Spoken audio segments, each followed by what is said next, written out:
Delegates at the ANC's Women's League are waiting results after voting for their next leadership went into the early hours of this morning.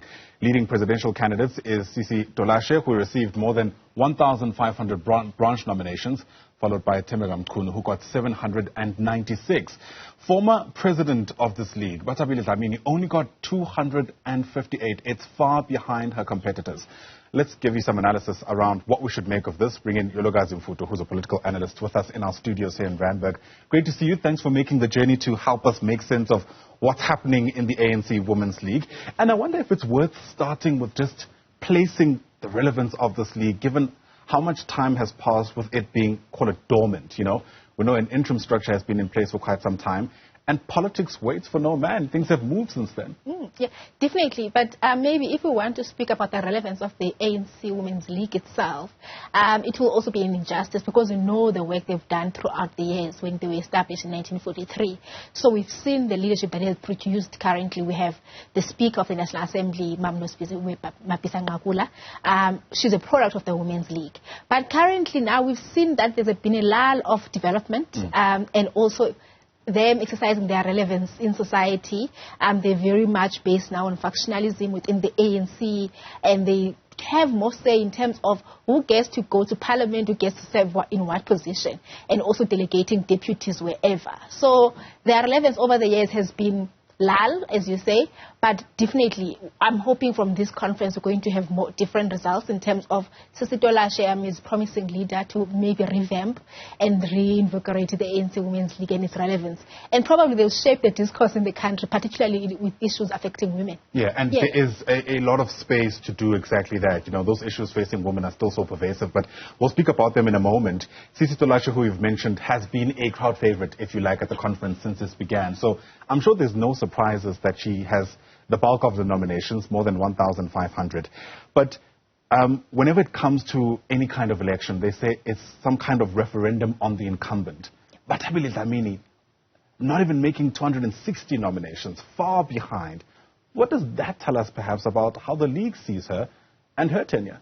Yeah, so Batabile Dlamini, remember when she was leading the ANC Women's League, she was a powerful woman, right? We've seen her work, we've seen her stance. But unfortunately, she was on the wrong side of the factionalism within the ANC. We've known her stance since the step aside rule. Yeah. And then her conviction on the perjuries and stuff like that. So that tainted her image within the ANC. Remember her staff saying that everyone has a smaller skeletons. No one wants to hear that. So when the people within the ANC Women's League, they see her as someone who they cannot trust anymore, who has maybe betrayed their trust as women within the league. But I do commend her for her to stay and also contest in these elections, because she has been a black sheep within the ANC currently. The leadership is speaking ill about her. So this, even if she doesn't win, it gives her a pet that actually you've done the work and also you still stand still. She still stands firm as a leader within the ANC Women's League. So I do commend her for sticking it up until now. Maybe then her as a member of society being convicted for the perjury or for lying in court and stuff like that, it's not a great thing for a leader of any sort, right? But for her to actually be there even now and contest with 258, it's quite commendable. Sure. I mean, do you think it was wise of her not to have actually contested the election, given these odds which you have mentioned, which are clearly stacked against her? I think it's a fight. She's just fighting. She just wants to fight, fighting against the incumbent leadership of the ANC. It's also a stance where she wants to assert herself that I'm not going to be told by anyone where to toe the line. So she is doing that as a rebellion, which is something that is not bad for the ANC Women's League. So for me, it's okay for her to contest, regardless of the fact that there's a cloud of the court convictions. Maybe this, even though she's going to lose, I do believe so, she's going to have some time and reflect, but also given an impression to other young women to actually not to be told what can you and cannot do. You can take up your own stance and also lead, even though maybe the majority of the parties against you, in this case of Batabile. Okay. Yeah. Some might ask at what cost, but anyway. At what cost, definitely. There's been a lot said about the, I don't know, call it the elders of the Women's League, including Batabile Dlamini. I mean, yesterday, Phil Mbalula spent a considerable amount of time paying tribute to the likes of Batabile Dlamini. How much influence do you reckon those individuals as political figures have within the league itself? They do have a huge impact. I loved when Balula actually gave time to Mambale Gambete and actually thanked her for her to actually carry this whole conference, I mean, as a convener. And she has retired from politics and she has done a number of incredible work for the ANC Women's League. It's great, right, for the women to actually take up the space. But for me also now remember there was the Young Women's Desk, right, which was a very important desk for young women within the ANC Women's League. But currently they've been silent. There is the structure, it was there, Precious Banda was leading that. It was powerful. But now we've seen that the elder women are taking up, they want more power. They're serving in parliament. They're having different posts. They've been mayors. What else do you want in the league? Can't you actually usher in the young leaders to actually lead, not just be conveyor belts for you and vote for you in these conferences? So it's important that we have the eldership within the Women's League, but it's important that the eldership is also mixed with the youngsters, for them to actually impart knowledge and impart the legacy. Because we don't only want to see Omamba Tabile who have served during Umkhonto Wesizwe in exile, and now they're still leading in this current year of 2023, leading a very dynamic youth, leading a very dynamic women with different challenges that they had maybe in 1943. Yeah, absolutely. And they see the world differently, women of today. And I wonder to what extent that is at the heart of what the Women's League is actually struggling with here. Turning the tide, essentially, right? Letting go of the people who still have these very vivid memories of what it took to get the league going. While also admitting that perhaps it is time to, see the league very differently because, as you mentioned, I think women interact with even each other differently to how they did in the past. Yeah, definitely. So I remember there was a time I watched a clip of Mama Winnie Madikizela Mandela.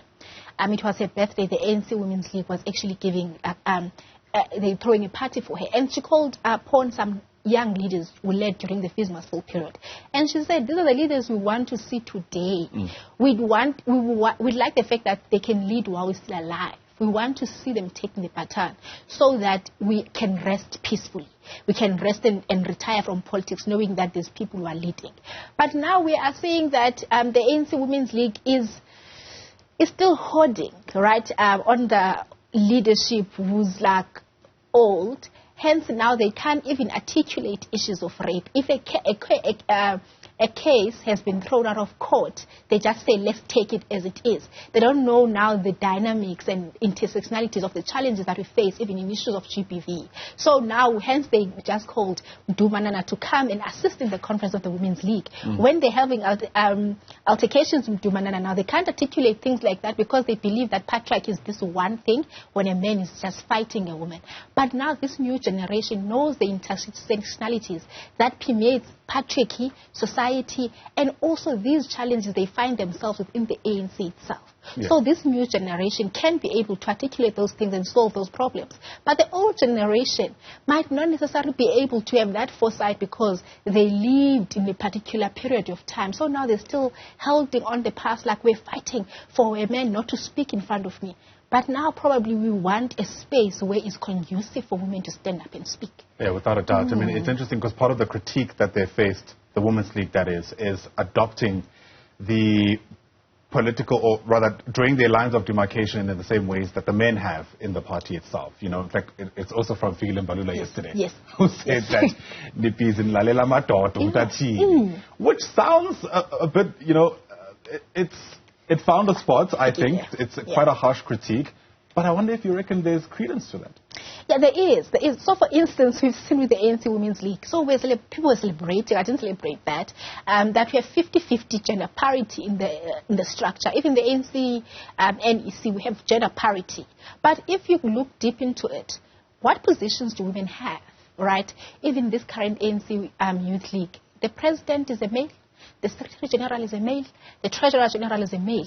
If you want to sit in an agent meeting for you to make a decision, those three men will sit and form a quorum and make a decision without the deputies. So the Women's League, if they are saying they're not listening and maybe towing the line of men, they must be able to actually say that we don't want positions of deputies.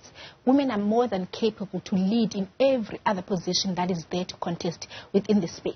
So now they're making the point that women also don't want to contest. We've seen women contesting in the space, but the women don't get support. And also now the elections within the ANC have been heavily monetized. And we know the money dynamic in South Africa and economic dynamic in South Africa.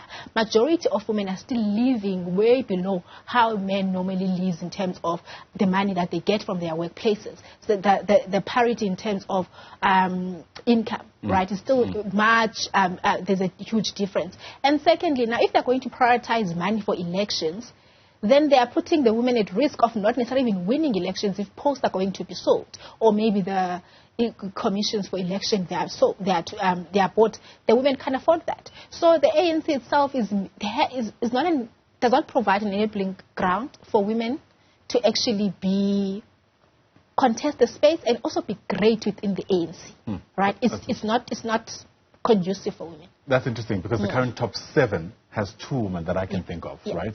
In Mokonyane and Ramokgopa, who, interestingly enough, are both in the Secretary General's office. Is it too much to expect that dynamic to at least be able to put the politics of women at the forefront of the ANC's agenda? In other words, is that too heavy a burden for those 2 who are confined to this office? So it's not only about them. So we can't expect that Mamnomvula, Mangonyane, Usis Ramopini, Ramokgopa, also the Treasurer General who won from the floor. And we can't expect them to carry the burden themselves because the patriarchy within the ANC is not just the individual men in the ANC. It's the entire system. The entire system of politics, I think in South Africa, globally as well, is heavily men and is very patriarchal. So in the ANC, the Women's League's role must be able to push the discourse and also integrate within the ANC, sensitize the men that even you having caucuses at 11 p.m. in a very secluded place, I can't drive this. Africa is dangerous for women. Secondly, if you're going to expect me to have some funding for you to actually endorse my campaign, I'm not going to get this money because the politics do not favor women in that regard. So it is the duty then of the ANC Women's League to introduce the discussion, but the entire ANC must interrogate itself and find reasons why do we have 3 women in the ANC top 7, but also they don't serve in any of the powerful positions. We had MDZ who contested. What support did she get? Instead, she was lambasted for being the ex-wife of President Jacob Zuma. Same thing that is happening to Tembeka now. The main headline is like she's married to Senzo Mchunu. Does it matter? Yeah. What capacity does she have? If she has the capacity, the credentials, the people love her, allow her to contest. Don't bring the fact that she's married to so-and-so. Because Senzo Mchunu was never actually, we never knew his wife. So why, when a woman is now contesting space, everyone must bring up who she married to? Yeah, absolutely. It's one of the remarks also made by the late Winnie Mandela, who said she doesn't want to be known as Mandela's wife, but as her own person. There's plenty to think about, and I think, if the Women's League get this right, we know they could have quite an impact given the many challenges women still face in this country. So yeah, it's 3 women in the top 7. Thank you for that.